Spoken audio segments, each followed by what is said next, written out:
Hello dear students, welcome you all once again in the unique सा platform infinity classes Gorakhpur. एक बार फिर से आप सभी का इन्फिनिटी क्लासेस गोरखपुर में स्वागत है। तो चलिए आज जो है फिर से जो है हम लोग फास्ट एंड फ्यूरियस सीरीज का एक और जो है बढ़िया सा जबरदस्त लेक्चर लेकर के आए हैं, जिसमें जो है हम आज बात करेंगे डिफरेंस स्मॉल जी और कैपिटल जी के बारे में। यानी कि ग्रेविटेशनल कांस्टेंट जो कैपिटल जी होता है, जिस ग्रेविटी से अर्थ जो है किसी ऑब्जेक्ट को अपनी तरफ अट्रैक्ट करता है, वो हो गया।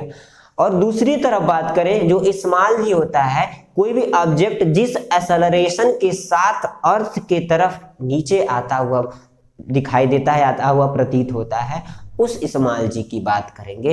हालांकि इन दोनों के दोनों जो भी हमारे पास है स्मॉल जी और कैपिटल जी, इन दोनों पे जो है पिछले लेक्चर में काफी सारी बातें हो चुकी थी, लेकिन आज जो है इस लेक्चर को बनाने का मेरा एक ही मकसद है कि इन दोनों के बीच यानी कैपिटल जी और स्मॉल जी के बीच में क्या क्या डिफरेंसेस हैं उनको जो है आप समझ सके। इस वजह से जो है मैं आज ये लेक्चर लेकर के आया हूं आपके पास। तो आई होप आप सभी को ये लेक्चर बेहद पसंद आएगा। अगर बेहद पसंद आएगा तो प्लीज एट लास्ट आप लोग जो है हमारे वीडियो को लाइक कीजिएगा और हमारे चैनल को सब्सक्राइब करके ही आगे बढ़िएगा। तो चलिए ज्यादा टाइम वेस्ट नहीं करेंगे, छोटा सा ही टॉपिक है, इंटरेस्टिंग है, नॉलेजेबल है, कंसेप्चुअल है, उसको पहले समझते हैं, फिर बाकी बातें जो है हम लोग बाद में करेंगे। तो आज जो है हम लोग स्मॉल जी और कैपिटल जी के बारे में जो है डिफरेंसेस उनके क्या है उनको पढ़ने वाले हैं। तो सबसे पहले अपने यहाँ टॉपिक को मेंशन करते हैं, difference between DIFFERENCE, difference between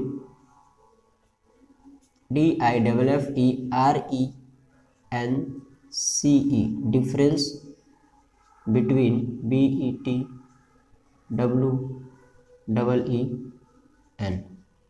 difference between capital ji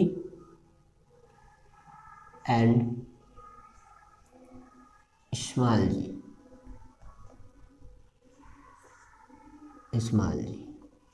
clear? Capital G and small ji.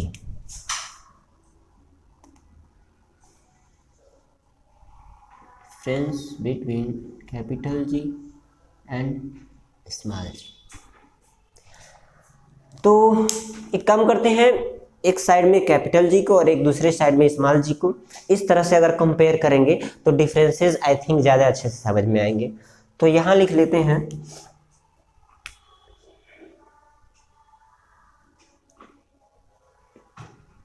Capital G यानी कि gravitation,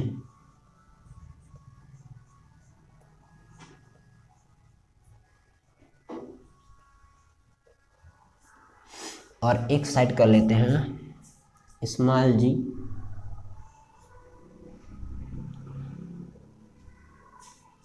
acceleration due to gravity.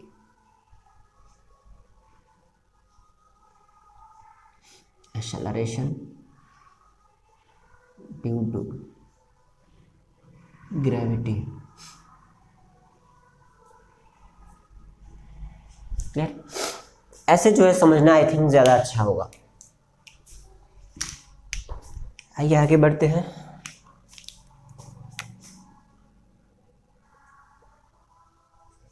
Small जी और इधर कैपिटल जी।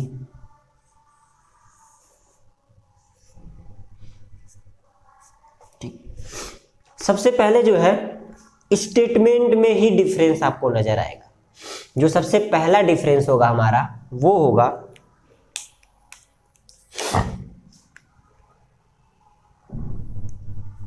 ये होगा आपका जो कैपिटल जी है उसे जो हम लोग यूनिवर्सल ग्रेविटेशनल कांस्टेंट कहते हैं, यानी कि it is a universal gravitational constant.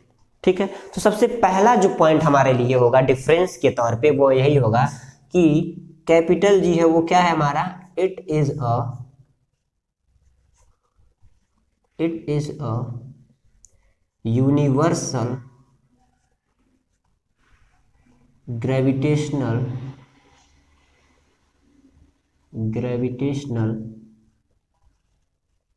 it is a universal gravitational constant.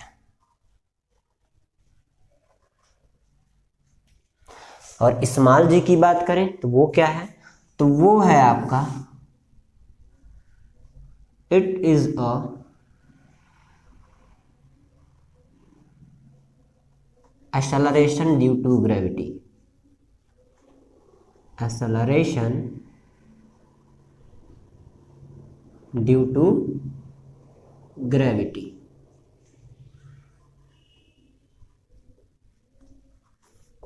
ठीक, पहला डिफरेंस तो समझ में आ गया कि ये क्या है, एक यूनिवर्सल ग्रेविटेशनल कांस्टेंट है और हमारा ये क्या है, it is the acceleration due to gravity. थोड़ी सी और बात इसके बारे में करते हैं। तो ये जो small capital G gravitational constant जो है, इसी कांस्टेंट वैल्यू के साथ अर्थ जो है किसी ऑब्जेक्ट को अपनी तरफ अट्रैक्ट करता है। ये ग्रेविटेशनल वैल्यू जो है आपकी अर्थ के पास होती है। वहीं बात करें स्मॉल जी की, तो small g acceleration due to gravity है, यानी कि जो भी ऑब्जेक्ट जो है जब फ्रीली ड्रॉप किए जाते हैं तो वो इतने एक्सेलरेशन यानी कि g is equals to 9.8 metre per second square के एक्सेलरेशन से वो अर्थ की तरफ अट्रैक्ट होते हैं। ये एक्सेलरेशन है, वो अर्थ का पावर है। क्लियर। और दूसरी चीज अगर देखें तो ये g जो है वो मास पे डिपेंड करता है और ये स्मॉल जी है वो मास पे डिपेंड नहीं करता है। ये भी एक फैक्टर हो सकता है हमारे लिए, एक डिफरेंस हो सकता है। तो चलिए आगे देखते हैं और डिफरेंसेस जो है हमारे। और अब डिफरेंस सोचिए क्या हो सकता है। तो डिफरेंस में देखें तो अभी इनकी जो वैल्यू है वो भी एक डिफरेंस है, क्योंकि दोनों की जो कैलकुलेटेड वैल्यू है, दोनों की जो कैलकुलेटेड वैल्यू है वो क्या होती है, डिफरेंट होती है। तो यहाँ भी ये चीज कहा जा सकता है कि जो स्मॉल जी होता है उसका आपने देखा होगा पिछले लेक्चर में कि इक्वेटर पे और पोल पे कुछ वैल्यू के कुछ ना कुछ डिफरेंसेस मिल रहे थे हमें, वो डेसिमल में ही हो लेकिन डिफरेंसेस मिल रहे थे। लेकिन क्या आपको ग्रेविटेशनल कांस्टेंट जी में कोई डिफरेंस मिल रहा था किसी वैल्यू में, कोई और वैल्यू किसी और पॉइंट पे निकाली गई थी या किसी अर्थ के किसी और पॉइंट पे, इक्वेटर चाहे पोल पे? ये जो होता है इक्वेटर हो चाहे पोल हो चाहे नॉर्थ चाहे साउथ कुछ भी हो, उसकी वैल्यू आपकी कांस्टेंट 6.67 ही होती है। तो यहां लिख सकते हैं it's value is constant, it's value is constant. Clear. तो क्या इसकी भी वैल्यू कांस्टेंट हो रही है? नहीं, इसकी जो वैल्यू होती है वो चेंज होती है, इट्स वैल्यू चेंजेस।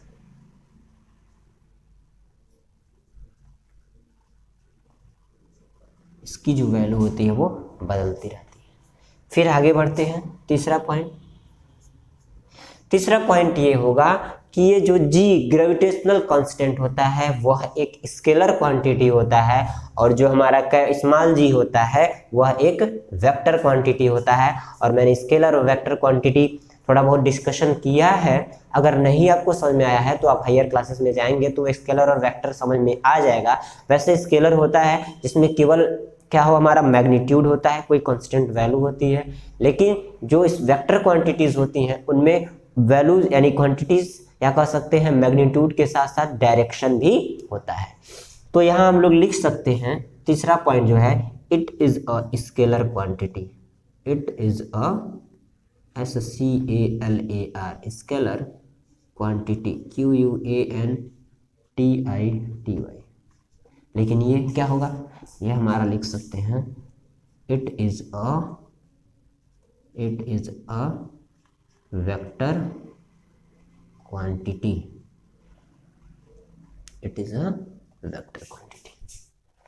अब और क्या डिफरेंस हो सकता है? एक डिफरेंस मैंने भी बताया था, वो था वैल्यू का। इसकी जो कैलकुलेटेड वैल्यू होती है, it's calculated value is 6.67 into 10 पे पावर -11 न्यूटन मीटर का स्क्वायर अपान kg का स्क्वायर। ये इसकी कैलकुलेटेड वैल्यू होती है। वहीं बात करें स्मॉल जी के कैलकुलेटेड वैल्यू की तो होता है it's calculated value at equator, ध्यान दीजिएगा इस बात को, ये इक्वेटर पे कैलकुलेटेड वैल्यू है, क्योंकि पोल पे जाएंगे तो उसकी वैल्यू अलग आएगी। At calculated, it's calculated value at equator is 9.8 metre per second square. Equator की ही वैल्यू को हम लोग एज्यूम करते हैं, उसी की वैल्यू को हम लोग हमेशा लेकर के चलते हैं। जहां भी देखिएगा जी की value 9.8 metre per second square ली जाती है। कभी कभी आपका ऐसा भी केस आता है जब आपकी वैल्यू को जो है न्यूमेरिकल में 10 सीधे दे दिया जाता है, यानी कि 0.2 जो है इसमें डिफरेंस आ रहा है 10 में, तो कभी कभी 10 जो 9.8 की वैल्यू है वो 10 मीटर पर सेकेंड स्क्वायर भी ली जाती है। इसलिए मैंने यहाँ पे एक लाइन लिखी हुई है कि इट्स वैल्यू चेंजेस, इसकी वैल्यू बदलती रहती है, लेकिन जो हमारा ये होता है ग्रेविटेशनल कांस्टेंट, उसकी वैल्यू नहीं बदलती है, लेकिन स्मॉल जी की वैल्यू बदलती रहती है। क्लियर हो गई बात। अब इसमें एक और डिफरेंस देख लेते हैं। 5 डिफरेंसेस आई थिंक आप लोग के लिए एप्लीकेबल है, काफ़ी अच्छा है। 5 आपको डिफरेंस पता है तो 5वां डिफरेंस क्या हो सकता है? कभी भी ये g की वैल्यू 0 नहीं हो सकती, यानी कि कह सकते हैं ग्रेविटेशनल कांस्टेंट 0 हो ही नहीं सकता, लेकिन एक्सेलरेशन ड्यू टू ग्रेविटी 0 हो सकती है। तो लिख सकते हैं it's value can not be 0। किसकी? कैपिटल G की वैल्यू कभी 0 नहीं हो सकती है। तो यहाँ लिखा जा सकता है its value cannot be 0, यानी इसकी वैल्यू 0 नहीं हो सकती है, लेकिन इसकी वैल्यू क्या हो सकती है? 0। इट्स वैल्यू में और मे नॉट, इट्स वैल्यू सीधे लिखिए can be 0, it's value can be 0, यानी कि इसकी वैल्यू 0 हो सकती है। तो ये थे हमारे कुछ स्मॉल जी और कैपिटल जी के बीच में डिफरेंट, बिल्कुल एग्जैक्ट जो डिफरेंस होगा वही मैंने आपको यहाँ पे मेंशन किया है। ठीक है, जो एक्चुअल में डिफरेंसेस होते हैं कैपिटल जी और स्मॉल जी के, वो मैंने यहाँ पे आपको दिखाया हुआ है। और अभी तो डिफरेंसेस की बात करें तो अभी बहुत सारे डिफरेंस आपको नजर आएंगे। अभी मैं लिखना चाहूँ तो इसके वैल्यू के यूनिट में डिफरेंस आपको देखने के लिए मिलेगा। इसका यूनिट क्या होता है? Newton metre square upon kg square. इसका यूनिट क्या होता है? Metre per second square. फिर मैंने एक बात कही थी, अगर डिफरेंस की बात करें तो जी जो होता है यानी कैपिटल जी, वो जो है कहीं ना कहीं ऑब्जेक्ट के मास पे डिपेंड होता है, लेकिन आपका जो स्मॉल जी होता है वो जो है मास पे डिपेंड नहीं होता, यानी कि ऑब्जेक्ट के मास पे डिपेंड नहीं होता है, जो कि आपको पिछले वाले रिलेशन से पता चल गया होगा।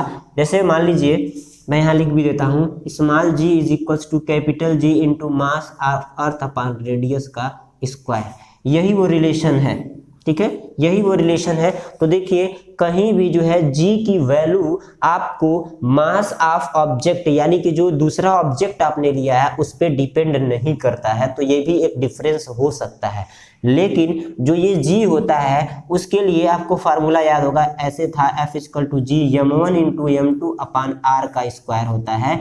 तो यहाँ से अगर आप जी की वैल्यू निकालते हैं तो वो आपका आएगा F इंटू आर का square upon m1 into m2। तो कहीं ना कहीं जो है जी जो है मास, जो भी ऑब्जेक्ट का मास होता है उस पे भी डिपेंड होता है। भले ही यहाँ इनवर्सली का रिलेशन दिखाया जा रहा है लेकिन डिपेंड है, ठीक है। तो ये कुछ और भी डिफरेंसेस आपको एक्स्ट्रा मिल सकते हैं, अगर आप हायर क्लासेस में जाते हैं तो ये सारे डिफरेंसेस आपको देखने को मिलेंगे। तो ये था हमारा एक छोटा सा प्यारा सा फास्ट एंड फ्यूरियस सीरीज का लेक्चर। अब मुझे पूरी उम्मीद है आप लोगों को समझ में आया होगा अच्छे से। तो इस लेक्चर को करते हैं यहीं पे एंड, और फिर से जो है नेक्स्ट लेक्चर में फिर से बात होगी कुछ ऐसे इंटरेस्टिंग टॉपिक, ऐसे ही इंटरेस्टिंग से कॉन्सेप्ट को लेकर के। तब तक के लिए take care and thank you.